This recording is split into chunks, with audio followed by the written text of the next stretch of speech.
Hola, Josefina. Hola Oscar, qué gusto estar aquí contigo. Bienvenida a este episodio súper especial que tenemos preparado para hoy. Y bueno, también bienvenido al señor Gustavo Luis Moré, alias Cuquito, a partir de ahora en este punto del episodio. Y bueno, este es un episodio súper especial, no solamente porque llegamos al episodio número 10 de esto que comenzó como un segmento llamado Radio Reíto y que ha evolucionado a no solamente ser un segmento, sino a ser ya el podcast oficial de Fachadas. Sí, así es, ya 10 episodios 10 de episodios manera consecutiva, qué bien. hablando pisado de arquitectura, de patrimonio cultural, de memoria histórica, junto a una colección de invitados muy especiales para nosotros que verdaderamente nos han sorprendido con no solamente con el conocimiento que nos han traído, sino por aceptar su invitación. Y bueno, qué mejor manera de celebrar este episodio número 10 que trayendo a Cuquito. Muchas La personas, leyenda, Por Dios, la viviente, leyenda, patrimonio vivo, sí, como de así la es. arquitectura dominicana. Sí, por así es. Yo favor, creo que hay que eso suena aprender como que ya no estoy mucho. vivo. Muchas personas le preguntamos quién debería de ser nuestro próximo invitado a través de del colectivo Mamey, a través de las redes, y muchas personas respondieron, lleva a Cuquito. Llévalo, así mismo lo pusieron, Cuquito More. Entonces, atendiendo a sus solicitudes, aquí estamos. Así que Sí, sí es. bienvenido, Cuquito, y gracias por aceptar Muy la amable, invitación. me honra que un equipo de gente tan proactiva, tan inteligente y tan fecunda cuente con nosotros, ¿no? Yo trataré de estar a la altura. Muchísimas Muchas gracias y gracias. bienvenido. Así que ya para arrancar y sin más preámbulo, porque bueno, creo que este va a ser un episodio que espero que nos rinda el tiempo porque no nos pase como en episodios pasados, vamos a arrancar de una vez. ¿Quién es Cuquito Moré y qué tiene que ver con la patrimonio cultural o la arquitectura en República Dominicana? Bueno, yo soy dominicano de familia cubana por mi padre e italiana por mi madre. Nací en Santo Domingo, en la zona colonial, posteriormente viví en Gascue, posteriormente en Arroyo Hondo, y ahora de nuevo estoy de vuelta al centro con Ruth, que estamos viviendo en la César Nicolás Penson, frente al Parque Iberoamericano, que es un lugar muy cómodo y muy fresco, ¿no? Con el parque al frente. Pero bueno, tengo tres hermanas, y decidí estudiar arquitectura, probablemente influenciado por mi padre y por un buen amigo, Alfredo Marrancini, con el cual me encontré en la fila de la universidad inscribiéndome. Y además, pues soy músico porque fue algo que me nació desde niño y pues me fabriqué mi primera guitarra y por ahí, pues posteriormente comencé a tomar clases y he seguido digamos, una carrera paralela como músico a la par que la arquitectura, ¿no? He tenido la suerte de trabajar mucho, de hacer muchas cosas interesantes, creo yo, por lo menos para mí, ¿no? Y me involucré con el tema del patrimonio en mi primera clase de historia de la arquitectura que me dio Eugenio Pérez Montaje en la UNF. Uepa. ¿Usted es Tuve egresado de la Yo UNFO? soy Sí, él es egresado egresado en de el la año UNFU. 79 de la UNFU, donde posteriormente fui director de la escuela por corto tiempo. Y Eugenio me dio dos clases de historia y César Iván Ferri, en paz descanse, también me dio dos clases de historia inolvidables. Y me despertó una vena por el tema crítico, el tema histórico, que yo no, hasta ese momento no había percibido, ¿no? Después tuve la casualidad de que cuando estuve en Italia estudiando maestría, el curso que gané, la beca para estar en Italia fue sobre el restauro de monumentos. Yo quería hacer diseño, pero ese fue el que prendió y pues me metí de pecho en ese tema. Y recuerdo que durante los estudios en Florencia tuve dos experiencias muy interesantes. Primero, tuve de nuevo otro profesor de historia de arquitectura increíble, Francesco Gurrieri, que llegó a ser el superintendente de los monumentos de toda la región toscana. Es un hombre, un humanista extraordinario y un gran arquitecto. Y además, recuerdo yo que en una de las clases de historia, cuando nos hablaron del tema del patrimonio y cómo proteger el patrimonio en términos, vamos a decir, legales, ¿no? Y las normativas públicas para la protección de los bienes culturales en general. Yo recuerdo levantar la mano y preguntarle algo que todavía me sorprende, cómo me salió eso, ¿no? Yo le dije, pero profesor, ¿y qué pasa con la arquitectura moderna? ¿Qué pasa con los edificios del siglo XX? ¿Por qué no hay una legislación que los proteja, no? Y yo recuerdo la respuesta que tuvo dos vertientes. En primer lugar, la legislación italiana protege a todos los edificios que tengan más de 50 años de edad, que es algo que aquí nosotros no tenemos. Y segundo, que el profesor me dijo en ese momento, mire, por cierto, en Holanda se está formando un colectivo para trabajar con el tema de la protección de la arquitectura moderna que se llama el Docomomo. Wow. ¿De qué año estamos hablando? Estamos perdón? hablando del 80. Uepa. Ya. ¿Ok? En el 81 se funda el Docomomo. O sea que ese profesor, Gurrieri, estaba al tanto de lo que estaba pasando en toda Europa y nos habló de ese tema. Yo, posteriormente, fundé el Docomomo Dominicano y fui su primer presidente por 13 años, ¿no? O sea que fíjate cómo las cosas se van dando de una manera casual, orgánica. si tú quieres, ¿te fijas? Sí. Eso me abrió la puerta. Yo regresé a Santo Domingo. Yo estaba trabajando en el Ayuntamiento del Distrito Nacional, en el Departamento de Diseño, en Planeamiento Urbano. Hicimos los proyectos de plaza y espacios públicos en el Malecón, después del Ciclón David, con el arquitecto Cristóbal Valdés al frente de la dirección. Y al poco tiempo comencé a trabajar con Esteban y con Eugenio en la obra de la catedral, en el restauro de la Catedral de Santo Uepa. Domingo.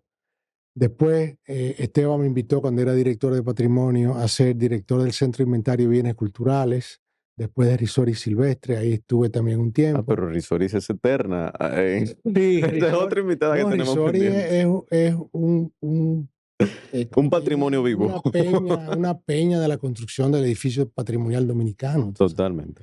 Entonces, o sea, no sé si eso responde a tu pregunta. He tenido un acercamiento No, tú no que has tenido uno, que, tú has tenido que varios. posteriormente me permitió, yo comencé a escribir, recuerdo yo, en los muchachos en la UNFO en los últimos 2 semestres, cuando hacíamos proyectos de grupo, una vez me dijeron a mí, Cuquito, ¿tú quieres escribir el texto, la memoria del proyecto? Y yo dije, no, yo nunca he escrito, ¿no? Pues, me dijeron, no, pero métele tú, que tú hablas bien. Y bueno, escribí, me apasionó, me encantó escribir, los muchachos se volvieron locos con el texto, los profesores me felicitaron. Y tú sabes que cuando uno hace bien, uno quiere seguirlo haciendo. Lo que uno hace bien, uno lo quiere seguir haciendo, ¿no? Y por ahí me fui. Y cuando yo estuve en el 95, tuve la suerte de ganar una beca Fulbright para estudiar un proyecto de investigación sobre la bibliografía de la arquitectura del Gran Caribe, patrocinada por el Plan Carimós. Y ahí pues comencé a escribir ya de una manera seria y estando en la Biblioteca del Congreso, que yo iba diariamente, tenía un cubículo allí, comencé a ver toda la literatura de la arquitectura en América Latina y me dio vergüenza ajena, ¿no? ¿Cómo puede ser que nosotros los dominicanos no tengamos una publicación seria que nos permita pues tener un espejo donde vernos, ¿no? Regresé a Santo Domingo en el 96 y de una manera quizás impulsiva se me ocurrió pues comenzar a diseñar y hacer la primera revista que titulé Archivo de Arquitectura Antillana y que ya tiene 28 años, ¿no? Entonces eso me abrió las puertas a todo el Caribe. Hice un grupo de colaboradores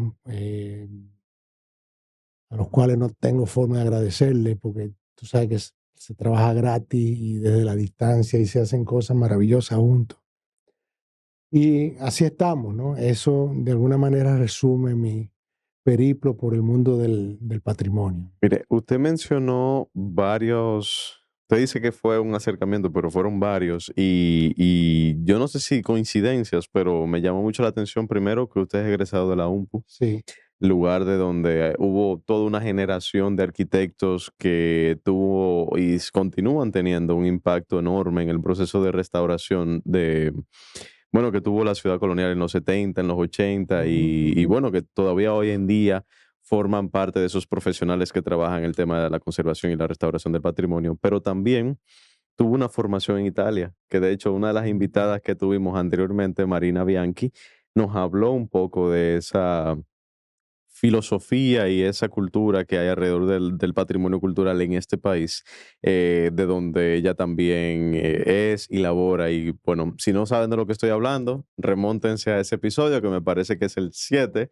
y bueno, desen una vuelta por allá y vuelvan para acá a este episodio. Entonces, me llamó mucho eso la atención y me llamó mucho también no conocía del tema de Docomomo, así que sí, interesante. Bueno, yo diría que los caminos de la vida lo han traído hasta donde estamos hoy. No fue casualidad que su amigo Alfredo en la fila de la universidad lo llevara a inscribirse al área de arquitectura, ni tampoco fue una casualidad que estando ya en Europa, en Italia, pues le tocara esa beca. Pero la parte de Antillana ujú. no fue una casualidad, fue algo muy planificado. Háblenos un poquito más acerca de Antillana, por qué se forma, cuál es el Sí, objetivo. cómo no. Yo estaba involucrado en ese momento, y todavía lo estoy, con un grupo de trabajo que se fundó en la República Dominicana, que se llama el Plan Carimós para los monumentos y los sitios del Gran Caribe. Es un invento de Eugenio Pérez Montaz con un colectivo de arquitectos restauradores de toda la región, sobre todo mexicanos, venezolanos, Entonces estamos colombianos. hablando Cuenca Caribe. Estamos hablando del Gran Caribe, incluyendo la Florida, incluyendo los territorios del norte de América del Sur, Colombia, Venezuela, las Guyanas, etcétera, ¿no? Y todo el rosario de islas que forman las Antillas mayores y menores.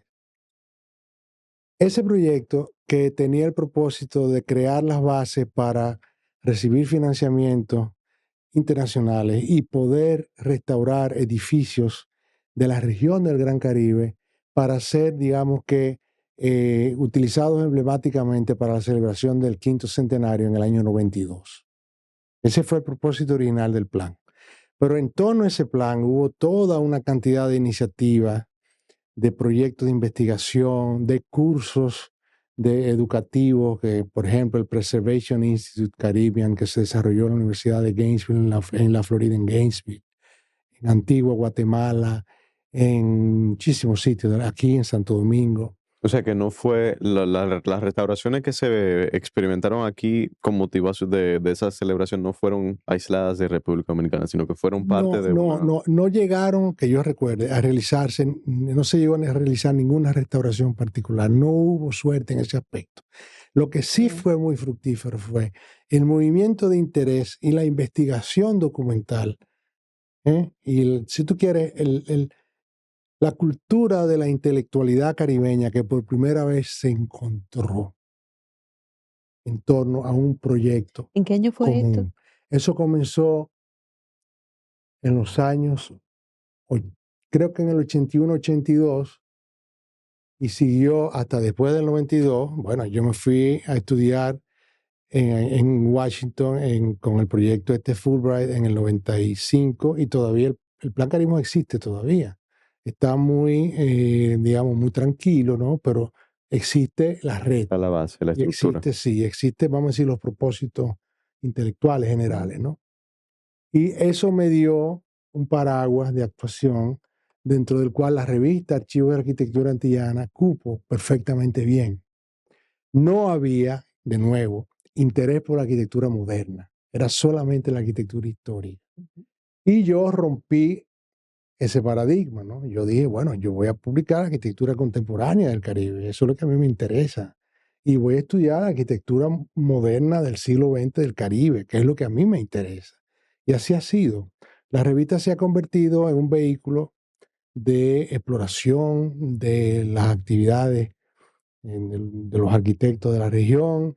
Hemos publicado números de prácticamente todos los países de América Latina, Costa Rica, qué sé yo, México. Hemos hecho 3 números de México, de Venezuela, de Colombia, de Argentina, de Chile, de Brasil, en Puerto Rico, Cuba, Jamaica, ¿no? Hemos trabajado con la Florida, hicimos un número de Miami extraordinario y ha sido un vehículo muy, muy, muy fructífero para mí, muy bien recibido críticamente y gracias a Dios el mercado, sobre todo el mercado local, nos ha apoyado y nos sigue apoyando en términos económicos todavía. Porque el proyecto, si bien no es mi principal fuente de ingreso, pero sí me interesa mantenerlo porque es un vehículo, yo creo que de servicio, ¿no? A la comunidad. Y que a veces uno se enamora también de las cosas. Sí, yo Entonces, tengo la suerte de que la revista a mí me divierte mucho, ajá. ¿no? Me da mucho placer, porque es que es algo en lo cual yo soy mi propio cliente. Como editor, yo tomo las decisiones fundamentales, aunque hay un grupo de colaboradores y de editores asociados, ¿no? Pero a la larga yo no tengo un cliente que me diga eso está muy caro, o eso está muy feo, o no me gusta esto, ¿entiendes? Yo Ujú. tengo la oportunidad de trabajar con mucha libertad, es la verdad. Tiene libertad creativa en desarrollar un producto que al final sea usted quien se sienta conforme con eso. Yo Claro, lo entiendo así mismo perfectamente. es. Y me gustaría saber un poquito más, porque, o sea, quizá, yo no sé si es que usted lo está minimizando mucho, porque lo está haciendo sumamente humilde, pero No, por favor. el rol de AAA, que es el apodo que recibe los archivos de arquitectura antillana, ha sido un rol activo de documentación, que primero de visibilidad de lo que fue de la arquitectura contemporánea en el momento de esas publicaciones, y ya hoy en día de documentación, pero también ustedes han lanzado otros números, como por Sí, ejemplo el que hicieron de Gascue, correcto, y también como el que hicieron del Polígono Central. ¿No claro. pudieran hablar un poquito sobre esas publicaciones? Sí, claro, mira, hemos hecho, tratamos de que cada número sea, en cierta forma, un número monográfico, que sea temático, ¿no? No se trata de una revista común en la cual tú tienes chivo, gallo, perro, caballo, no. Nosotros hacemos o chivo, o perro o caballo, ¿verdad? Y entonces tratamos de crear una visión lo más profunda posible en base a un caso de estudio particular. Por ejemplo, hemos hecho sobre precisamente la arquitectura moderna dominicana, que dentro de la sombrilla del Docomomo hemos publicado 2 o 3 números ya. Ujú. Hemos hecho también sobre, como tú dices, Gascue, que una publicación que fue muy, muy, muy atractiva, porque decidimos centrarnos en reconocer los ejemplos de arquitectura que quedan todavía quedan vivos, ¿no? Ujú. Y que son más de lo que uno cree, Sí, correcto. porque es que la lectura general del entorno es muy caótica, como toda la ciudad, es muy caótica, entonces no se ven los ejemplos. Y en eso yo te felicito porque tú has logrado, hoy Rudy y yo estamos viendo tu página en Instagram y hay unas cosas preciosísimas que nosotros ni siquiera habíamos visto, ¿no? Y que son, es una manera de evidenciar la realidad que estamos teniendo y que no estamos reconociendo. A veces uno pasa tan rápido que pasa muy desapercibido. No, y mira, yo tengo un ojo muy, muy, muy agudo, pero bueno, siempre hay cosas que se escapan, ¿no? Y en ese sentido hicimos el legado que hicimos del Polígono Central, que fue una investigación maravillosa en la cual me ayudó mucho Correcto. Mauricia Domínguez. Mauricia estuvo en el mismo curso que yo en Florencia después de mí, al año siguiente. Eso le iba a O sea que preguntar. tenemos la misma escuela, Y ¿no? también es de la UMPU Y ella, también es de ¿cierto? la UNFU, sí. Y ha sido coeditora de AAA en varias ocasiones. Y es actualmente presidenta de Docomomo, si no me Es la equivoco. presidenta de Docomomo. Tenemos muy bonita relación personal y profesional. Pero bueno, esos son los números especiales que hemos hecho. Hay otros. Ahora mismo estamos haciendo una investigación que ha sido sorprendente. Estamos viendo qué está ocurriendo con la arquitectura para el mundo del negocio inmobiliario en el país. Hay mucha obra, mucho proyecto, muchas cosas que se están haciendo por arquitectos establecidos, arquitectos de cierta data, arquitectos jóvenes, Ujú. y hay invariantes y vamos a decir, elementos que conceptualmente se repiten y que hemos comenzado a ver. ¿Cuáles son las muletillas que estamos usando los arquitectos en el diseño del edificio para la venta, ¿no? Torres de apartamentos, edificios de oficinas, centros comerciales, vivienda de playa, vivienda de montaña, etcétera. Uso mixto, uso individual, etcétera. Y hemos logrado, pues, entreleer de ese mundo una visión crítica que queremos explorar precisamente en esa edición. Yo creo que va a ser muy atractiva, no solamente porque estamos viendo proyectos muy hermosos, sino porque creo que va a tener un impacto a nivel intelectual. Bueno, yo como que no soy experta en el área, veo que la arquitectura de la República Dominicana ha cambiado mucho y vemos cómo los arquitectos ahora pues trabajan mucho con cristales y me pongo a pensar, de repente nuestro país está eh, caminando hacia una nueva arquitectura, como si estuviéramos en el continente y nos hemos olvidado de la temporada ciclónica. Entonces, esa nueva arquitectura tan hermosa, tan moderna, se compagina con la realidad en que vive la República Bueno, Dominicana mira, desde el punto de vista geopolítico, geográfico. geográfico, sí, climático. Entiendo Ujú, perfectamente tu pregunta y tu preocupación. Eso incluso ayer en un evento que tuvimos en Santiago, estuvimos abordando ese tema, ¿no? Fíjate, yo soy un gran creyente en que la cultura y la historia son la base del futuro. Y eso no lo digo solo como un eslogan, ¿verdad? Suena bonito, cliché, Sino, pero es una realidad. sino lo digo como un acto de convencimiento profesional. Yo creo que la arquitectura de hoy tiene que de alguna manera responder a la arquitectura anterior. No hay tal cosa como un proyecto químicamente puro. Siempre hay elementos del pasado, más en unos casos más que en otros, ¿no? Y actualmente la tecnología ha permitido abordar temas que eran tabúes hace unos años. El tema de las vidrieras, que hasta hace un tiempo se consideraban peligrosas en términos climáticos, de consumo energético y esas cosas. Hoy en día hay vidrios que resisten y digamos que eliminan la incidencia del sol en los interiores, del calor y esas cosas. Hay, hay sistemas de protección para la madera que permiten utilizar mucha madera más que antes en los edificios. Hasta cierto punto yo no sé de qué manera eso es sostenible en términos reales, reales. Eh, no, no como una especie de disfraz de algo verde, que en el fondo lo que está haciendo es gastando más recursos. Hay que saber distinguir una cosa de la otra, ujú. porque llevarnos de las modas y de los caprichos y de lo que vende es muy peligroso.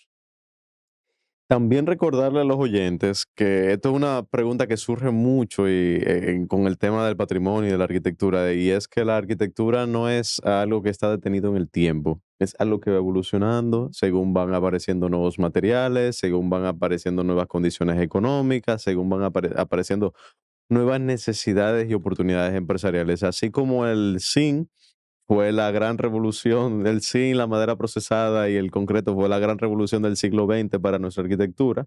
La gran revolución del siglo XXI ha sido el metal, Exacto. el vidrio, o como Ujú, usted menciona, ujú. que está adaptado a las condiciones bioclimáticas de nosotros, entre otros materiales.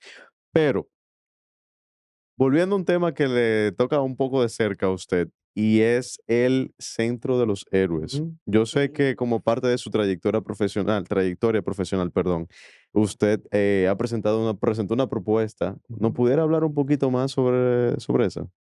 Bueno, gracias, es un tema muy querido, ¿no? Fíjate, nosotros participamos en un concurso en el año 2002 creo que sí, o 2003, que organizó el Ayuntamiento del Distrito Nacional para la revitalización de todo el Centro de los Héroes. En ese concurso resultamos ganadores junto con otro equipo dominicano que trabajó en la periferia.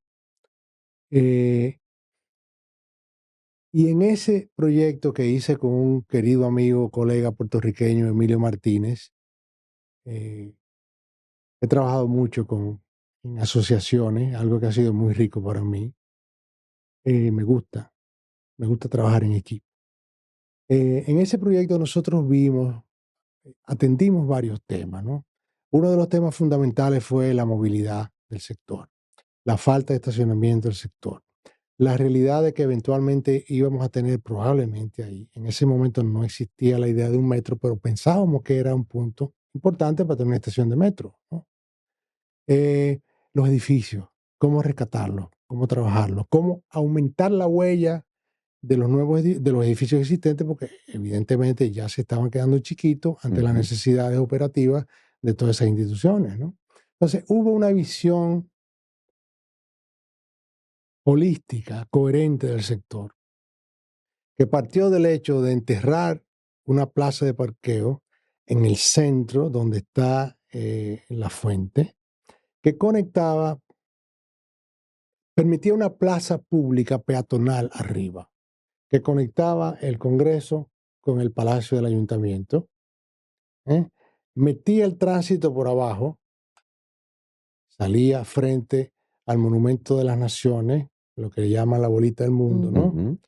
Y permitía el flujo norte-sur de todo el Centro de los Héroes sin ningún problema, y además producía un parqueo grande para esas instituciones que después se redujo con el metro, pero que de todas maneras, hoy en día el Congreso acaba de hacer en el territorio que le queda entre el metro y el edificio un parqueo soterrado, Correcto. que es producto precisamente de nuestras ideas.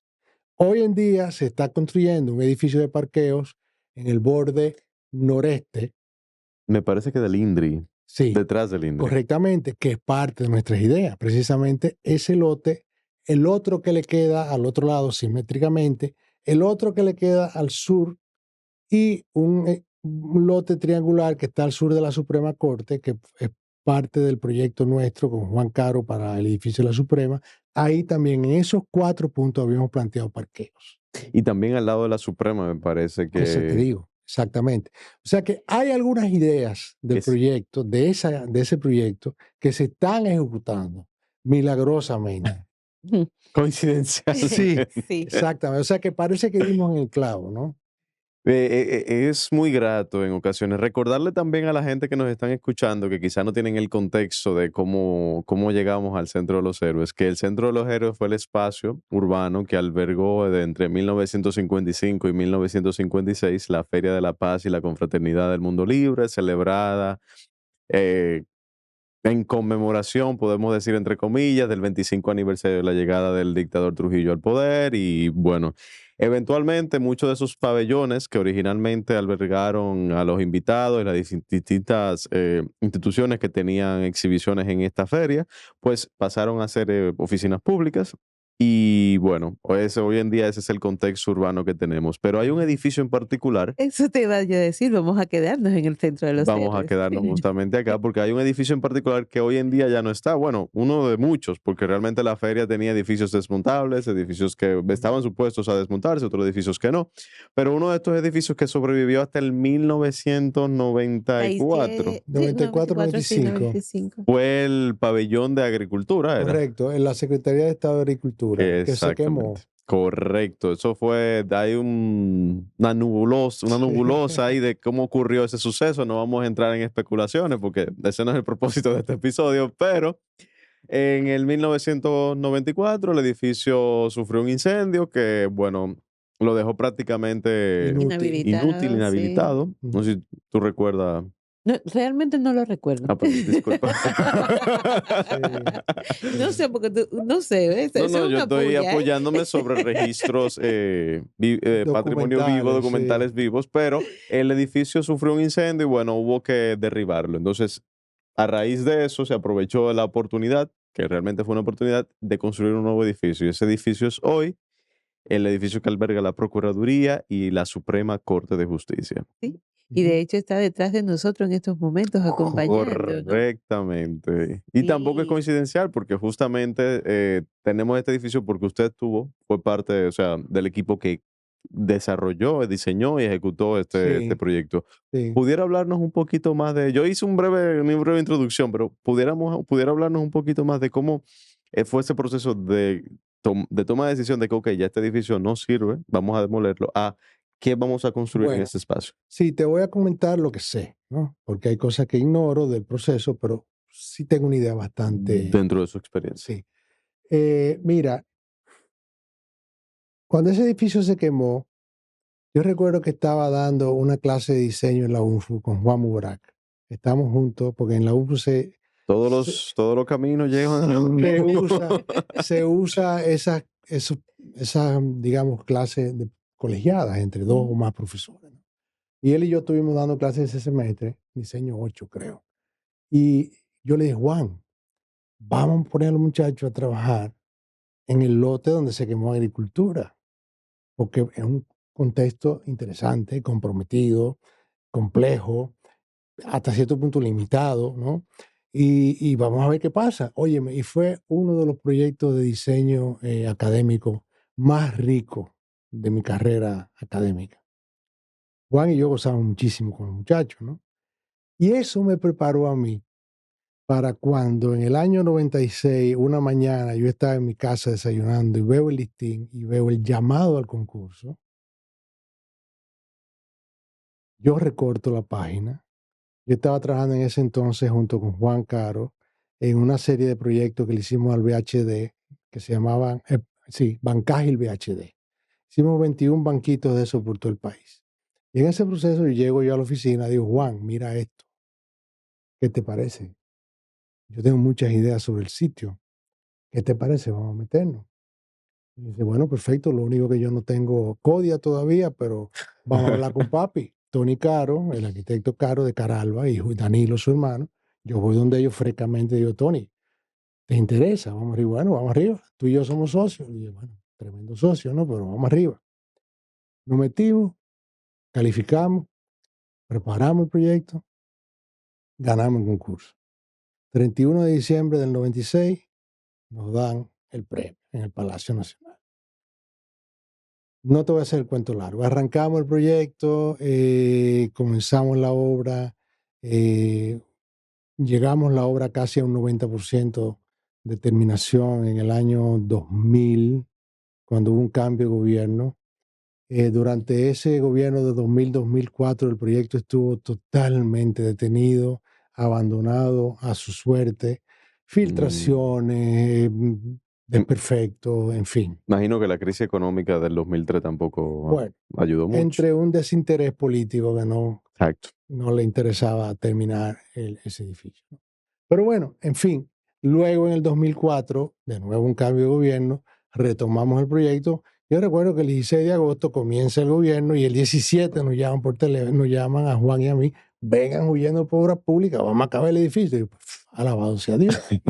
Llegamos y arrancamos y el día del Poder Judicial, que si no me equivoco es el 6 o 7 de de enero, enero. Ujú. Mm, 7 de Ajá. enero, inauguramos el edificio. No sé qué más tú quieres que te diga, pero fue un trayecto lleno de experiencias positivas, de una realización de una obra que realmente titánica, de una calidad arquitectónica y determinación y de una serie de sistemas de infraestructura muy sofisticados que se pusieron en marcha en ese proyecto, del cual estamos lógicamente muy orgullosos y muy satisfechos porque yo creo que ha dado la talla, tú sabes. Yo quisiera que usted hablara un poco sobre cómo llegaron a este diseño, porque en una ciudad que en aquella época daba sus primeros pasos en la verticalización, pudiera dar la impresión de que en ese lote perfectamente pudieron haber hecho una torre de 15, Ujú. 20 niveles, un guacal número Bueno, 2, utilizar un diseño, qué sé yo, neoclásico o hipermoderno o completamente sí, descontextualizado. te explico precisamente por eso. Eh, eh, por lo que yo te decía ahorita, yo no creo en una arquitectura sin tener una conexión con el patrimonio previo, ¿no? Y el patrimonio previo que teníamos ahí es uno de los lugares con una mejor arquitectura moderna del país. ¿Cómo íbamos a ignorar eso? Entonces, el proyecto consistió en tener 2 volúmenes, uno para la Procuraduría, que tiene el primer edificio al frente, que tiene la misma altura de los demás edificios del conjunto. Ujú. Bueno, pero puede más o menos acá en esta Sí. foto, quienes nos están viendo por YouTube, puede más o menos visualizar la Ahí imagen. está, ¿no? Este es el edificio que decimos de la Procuraduría, que si te fijas el Congreso allí, tiene más o menos la misma altura. Correcto. Eso nos permitió tener atrás un volumen más alto que acomodara primero un atrio a 7 alturas, que es además de un espacio muy simbólico, es un lugar de ventilación natural para todo el edificio.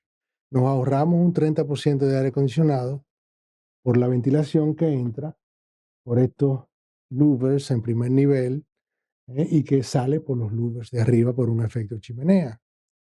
Y ahí hicimos la Suprema Corte, que funcionó perfectamente. Subimos al tope la Sala Augusta, que es el lugar más importante para juzgar a un ser humano antes del cielo, ¿no? Entonces, el edificio está lleno de simbología, de analogías, si tú quieres, masónicas, cristianas. Hay todo un tema ahí de una lectura simbólica que quizás este no es el momento. Ah, ¿Qué lo inspiró a usted? La misma feria, Ah. la misma feria. Pero la parte frontal está acorde con la feria. Sin embargo, detrás es mucho más moderno y tiene esa simbología Sí. que usted acaba de mencionar, ¿no? Y que muchos de nosotros quizás no lo sabíamos. Fue una forma de solucionar las diferentes alturas, ¿no? De tener esa ventilación, esa extracción de aire arriba y de tener una cubierta que pudiera cubrir el atrio, tener techo para el atrio, pero que permitiera también la salida de aire entre los louvers y la ojiva de cobre que hicimos ahí arriba. Y quizás tuviéramos, perdón que le interrumpa, pudiéramos tener más adelante un artículo donde usted nos detalle es que no existe ya. Bueno, yo he sí, escrito ya varias cosas sobre sobre el edificio, yo se ajá. lo puedo hacer llegar con mucho gusto. Sí, sería de mucho valor La realmente misma para memoria del compartírselo. proyecto es fiel a lo que ocurrió después. También el proyecto incluye otros elementos que son igualmente interesantes, que son, por ejemplo, recubrimientos en mármol, que habla mucho del rol institucional que se juega dentro del edificio. Correctamente. Eso es algo que podemos ver en otros edificios institucionales el Banco Central, por ejemplo, el Claro. edificio original del Banco Central, podemos verlo en el edificio del Banco de Reservas, en la calle Isabel la Correcto. Católica, entre muchos otros que no voy a entrar en detalle porque eso es otro episodio, pero también el edificio le quería preguntar si tuvo alguna inspiración, o si se implementó algún elemento del edificio que había anteriormente, del pabellón original. Bueno, mira, te cuento algo. Este sistema de quiebrasoles que está protegiendo esa fachada de vidrio Ujú. de 3 tonos, ¿no? Blanco, verde y verde esmerilado. Esa fachada, ese sistema de quiebrasoles es un sistema de quiebrasoles similar al que tiene el Congreso, al que Correcto. tienen los edificios que dan al oeste. Guillermo González tuvo la lucidez de proteger con quiebrasoles los edificios que dan al oeste y de tener edificios de fachadas limpias a lo que daban al este. Entonces nosotros hicimos lo mismo. En realidad no es, como tú dices, no hay si tú quieres, hay una reinvención. Ujú. Pero las palabras que están en esta oración son las mismas palabras que están en las otras oraciones. El orden de las variables no Dichas, cambia el producto. dichas desde hoy. Correcto. Y con materiales que estaban disponibles en esa época. Correctamente. Porque al final del día no estamos tratando de reconstruir algo que se hizo en el 55 porque sería un falso histórico, sino que estamos Exactamente. tratando de adaptarnos a lo que ya estaba construido y contar una historia. Entonces, dicho eso, también usted ha participado y que me resultó curioso que usted mencionó a los Caro Álvarez porque también usted ha participado en la ampliación de la Biblioteca Nacional Pedro Exacto. Enrique Ureña. Exacto. Entonces, esto es un edificio que originalmente es de José Antonio De Caro don Álvarez. José Antonio, de Tony y de Danilo. Sí. Correcto. Entonces, es muy interesante porque por la intervención que usted realizó, realmente o sea, se mantuvo la esencia original del edificio. Sí. Y eso es algo que es muy inusual, porque Ujú. no son muy pocos los arquitectos contemporáneos que tienen ese respeto por una arquitectura que es tan reciente. Cuéntenos un poquito de ese Sí, proceso, por ese favor. proyecto consistió en precisamente ampliar. Nosotros tuvimos un consultor extranjero, precisamente de la Biblioteca del Congreso, que el presidente Fernández en su momento citó, trajo al país para ayudarnos a formular el programa del edificio, ¿no? Y vimos que necesitaba una huella mucho mayor, que no era solamente remodelar el edificio viejo, sino que necesitábamos una cantidad de áreas que no existían, ¿verdad? Y el proyecto respondió a esa necesidad. Entonces nos dimos cuenta, en un primer momento quisimos trabajar hacia atrás, hacia el norte, para mantener el edificio intacto. Pero nos dimos cuenta que no había posibilidades. Teníamos una calle atrás, hay el farallón sube, había una serie de dificultades, digamos que logísticas, que no nos permitieron. Y sin embargo, a ambos lados sí teníamos un terreno. Nos vimos un poco limitados y asustados por la cercanía con la embajada americana en ese momento, pero eso resultó no ser un problema después. No hubo ningún tipo de contacto de ellos hacia nosotros. Y pues ampliamos el edificio a los lados, manteniendo las alturas, manteniendo de nuevo los Los quiebrasoles, quiebrasoles. manteniendo un ritmo de apertura, un ritmo de... En fin, hicimos unas ampliaciones que nos parecieron que eran cónsonas con el edificio original, ¿no? Ujú. Lamentablemente ese edificio no fue terminado bien. Hubo una muy mal manejo de parte de la institución del Estado que trabajó ese proyecto. Lo tengo que decir y me No, no, perdona válido, válido. que me tenga que perdonar, pero tengo que defender la integridad de nuestras ideas. Claro. Y bueno, hubo fachadas de mármol que no se pusieron bien, otras que no se pusieron, los quiebrasoles en las nuevas partes no se pusieron, los interiores no fueron dotados de el mobiliario correcto, Mm. las mapotecas nunca se compraron los archivos para los planos y la cartografía, las discotecas nunca llegaron las cosas para las discotecas, o sea, era un proyecto muy complejo y muy ambicioso que de haber sido hecho hubiera sido una de las bibliotecas más importantes de la región. Lamentablemente, hoy en día la Biblioteca Nacional está probablemente en las mismas condiciones que estaba antes. Tengo que Mm. decirlo, ¿no? Ojalá que no, ojalá me esté equivocando. Pero bueno, ojalá en algún momento el edificio pueda dar pie a un uso mucho más racional y mucho más inspirado, ¿no? Es interesante que usted mencione eso porque en episodios anteriores hemos mencionado cómo los arquitectos que trabajan no solamente en temas de edificios recientes, sino también en edificios con más años de antigüedad que la Biblioteca Nacional, eh, tienen que balancear entre estos diferentes actores que inciden sobre la construcción y de un edificio y bueno, la ejecución también, el diseño. Y me resulta muy interesante que usted mencione esto porque al final es un balance. Ujú. Yo había escuchado en una entrevista que usted hizo anteriormente de que, bueno, hasta eso es parte misma de la historia que cuenta el edificio. Esa falta de esos materiales, esa falta de cumplimiento del diseño y del planteamiento original es parte de esa misma historia que cuenta el edificio. Claro, Y es parte también importante porque cuenta asimismo de las mismas debilidades institucionales que aún tenemos. exacto. Y que bueno, ojalá algún día alguien se tope. Imagino que usted tiene, igual que con este edificio, usted hizo una publicación respecto a, Exactamente. y ojalá alguien se tope con ese diseño como iba a ser eventualmente y llegue a ejecutarlo en Claro. un 100%. Sí, siempre queda esperanza, ¿no? Siempre hay esperanza. Sí, sí. Bueno, también Cuquito Dime.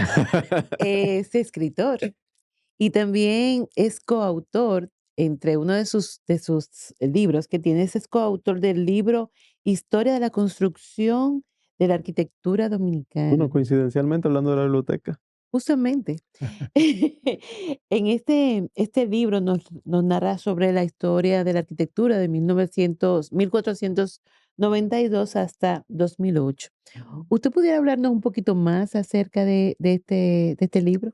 Claro.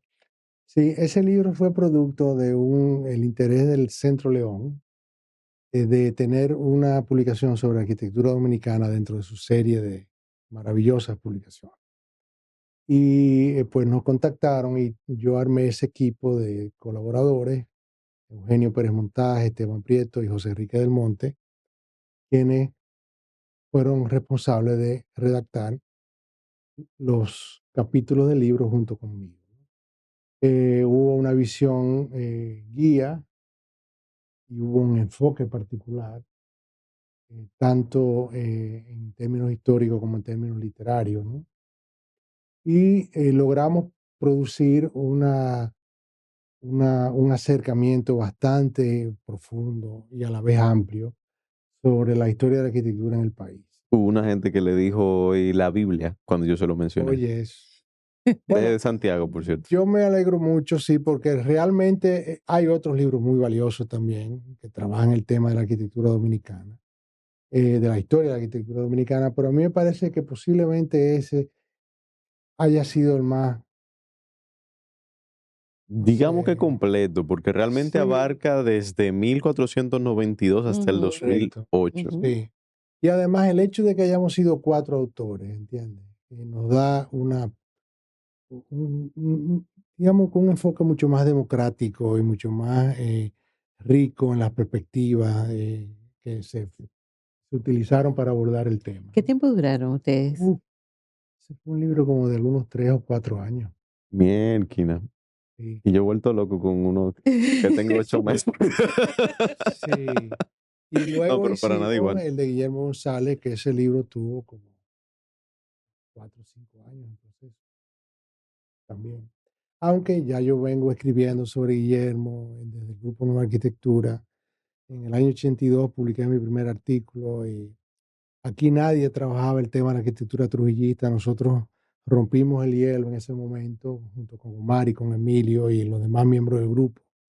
Publicábamos una hoja, precisamente en el Nuevo Diario, que se llamaba Las Hojas de Arquitectura, que salían los martes.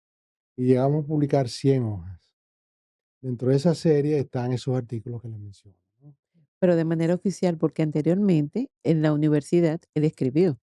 Entonces, esa parte Sí. ese es el primero. Bueno, yo escribí y además hice que los estudiantes escribieran. Hicimos un periódico muy interesante que se llamaba De Arquitectura, del cual solamente se hicieron un par de números, pero creó una dinámica de investigación en la escuela. La escuela de arquitectura, casi todas las escuelas de arquitectura del mundo están muy enfocadas en el tema del diseño. Ujú. Muy pocas le dan apertura a la investigación histórica. Y en la UNFU logramos, yo estaba en el departamento de historia al principio, luego pasé al departamento de diseño, logramos hacer que un grupo de estudiantes se entregaran, ¿m? Quisieran hacer proyectos de investigación serios. No solamente eso, sino incluso tesis en base a proyectos de investigación histórica. Eso fue inusual y es todavía inusual en el país. En ese momento fuimos pioneros en ese aspecto y ese periódico que fundamos en ese momento yo creo que fue instrumental para hacerles creer a ellos que sí podían publicar cosas, ¿no? Yo creo que aquí a veces somos muy tímidos al momento de publicar, de escribir, de documentar, y la realidad es que esa es una de nuestros grandes flagelos al momento de proteger el patrimonio, porque justamente al no documentar, no podemos difundir, al no poder difundir, no sabemos lo que tenemos, y al no saber lo que tenemos, pues a mucho menos se puede legislar para proteger o conservar o restaurar o integrar estos edificios a la dinámica económica de sus comunidades y entornos. Es por lo tanto que el rol de espacios como AAA, el rol del arquitecto Cuquito Morel en el tema de la documentación es tan crucial, porque justamente nos da a las nuevas generaciones toda una bibliografía bien extensa, que debo decir que cuento con ella Qué bien de bueno. cerca. Yo muy orgulloso, muy orgulloso. Bien de cerca. Permítame hacerle esta historia personal, que fue que el señor Cuito tuvo la amabilidad de acercarse a nosotros a Fachadas y de invitarnos a su oficina para que, bueno, dialogar, conversar, ponerse a la orden y facilitarnos toda esta biblioteca de publicaciones. Él nos preguntó literalmente, ¿cuáles son las que te interesan? Y yo, bueno, Santiago, porque justamente estamos trabajando en la guía de arquitectura, y tuvo esa amabilidad y acercamiento que la verdad fue muy grata y sí, Igual, personalmente le doy las gracias igual, por muy eso. amable, a ti también. Igualmente, el señor Cuquito también nos está apoyando con el tema de la Eso es una revisión. contradicción. ¿El qué? O es Cuquito o es señor. Es verdad, no Es pueden ser las dos Cuquito. cosas juntas. Es muy cierto. Cuquito, entonces, nos está también apoyando con la revisión de lo que va a ser la guía de arquitectura de Santiago, que Que Dios está muy buena, mediante ¿eh? sale el 24 de octubre. Hay un muy buen equipo y Sí, también parte de esa misma experiencia que usted tuvo con la Biblia del libro de arquitectura de Dominicana, es parte de lo que estamos implementando en este libro, de que no es un solo autor, son varios coautores. Hay arquitectos, está el señor Edwin Espinal, que es abogado e historiador, y los arquitectos Carlos Guillén y Martín Rosario. Si se me olvidan los nombres me matan porque yo lo molesto todos los días con este tema. Pero bueno, dicho todo eso, yo quisiera preguntarle a usted, ¿cuál va a ser, en su opinión, el patrimonio cultural del futuro? bueno, evidentemente está el del pasado Claro, no y es está el del presente. Ambos tienen sus valores. El del pasado es más urgente de ser intervenido y rescatado, porque cada vez la arquitectura, yo leí una vez que un edificio viejo es como un viejo amigo. Yo creo que esa es la forma más linda de entender a un edificio. disculpe que lo interrumpa, pero ¿dónde comienza ese pasado?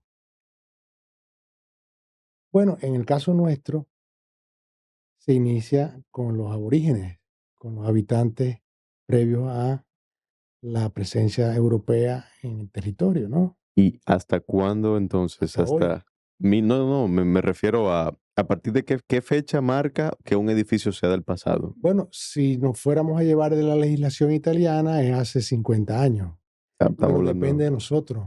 Hay edificios contemporáneos que tienen un valor cultural extraordinario. Por ejemplo, el Banco Central de la República Dominicana. Ujú. correcto, el Huacal. Ese edificio es un monumento nacional, no solamente por lo bello y lo importante que es en términos políticos, económicos, sino porque además respondió a un proceso democrático de concurso, elección, construcción perfecta. Está en la papeleta de 500 pesos.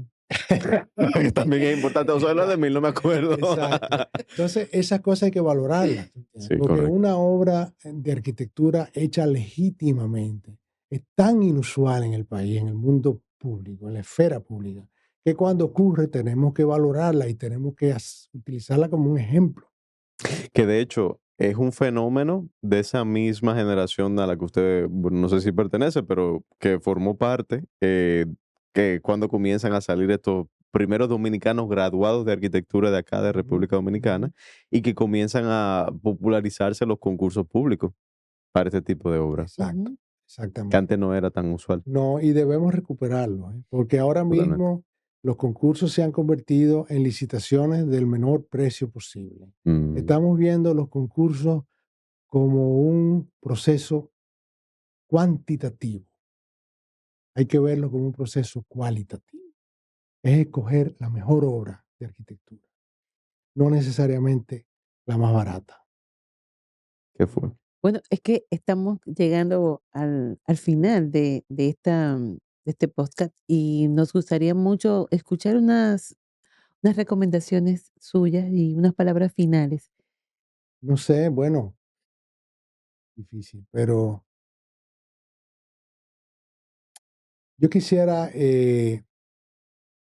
hacer que nuestros amigos y colegas profesionales arquitectos tuviéramos un mayor sentido de valoración por nuestro patrimonio.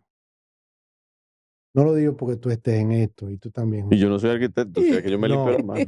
no, lo digo porque ese es mi discurso y ese es mi trabajo en la revista, es precisamente documentar eso, valorizar eso, presentarle eso. Hay un dicho muy común, vulgar, que el que no conoce algo no lo quiere, ¿no? Ujú. Yo creo que eso es una verdad fundamental que tenemos que entender, y que la arquitectura dominicana sea dominicana, no sea ni italiana, ni gringa, ni cubana, ni argentina. Es la arquitectura que solo nosotros podemos hacer. Y eso Correcto. requiere una introspección y una reflexión y un conocimiento de la historia. Y a veces ni siquiera de quiénes somos, sino de a quiénes aspiramos a ser. Exactamente. La ¿Qué arquitec- queremos ser? que la arquitectura sea un ideal de esa identidad a la que nosotros quisiésemos llegar. Y dicho eso, usted me divarió, no me dijo un ejemplo de una obra del futuro, de patrimonio cultural del futuro. Bueno, yo creo que te dije lo del Banco El Central, Banco ¿no? Central. No sé. Tiene 3 minutos, no mentira. No, no, realmente esto vuelve a lo mismo que hemos hablado en episodios anteriores, y es que el patrimonio cultural al final del día va a ser aquella obra construida por nosotros que nosotros mismos le demos valor. Ah, No va a venir una gente de España a decirnos, mira qué bonito este edificio y mágicamente se va a volver patrimonio cultural. No. Debe de ser un ejercicio de introspección, como bien menciona Coquito, que ya no le voy a decir señor, a partir de hoy.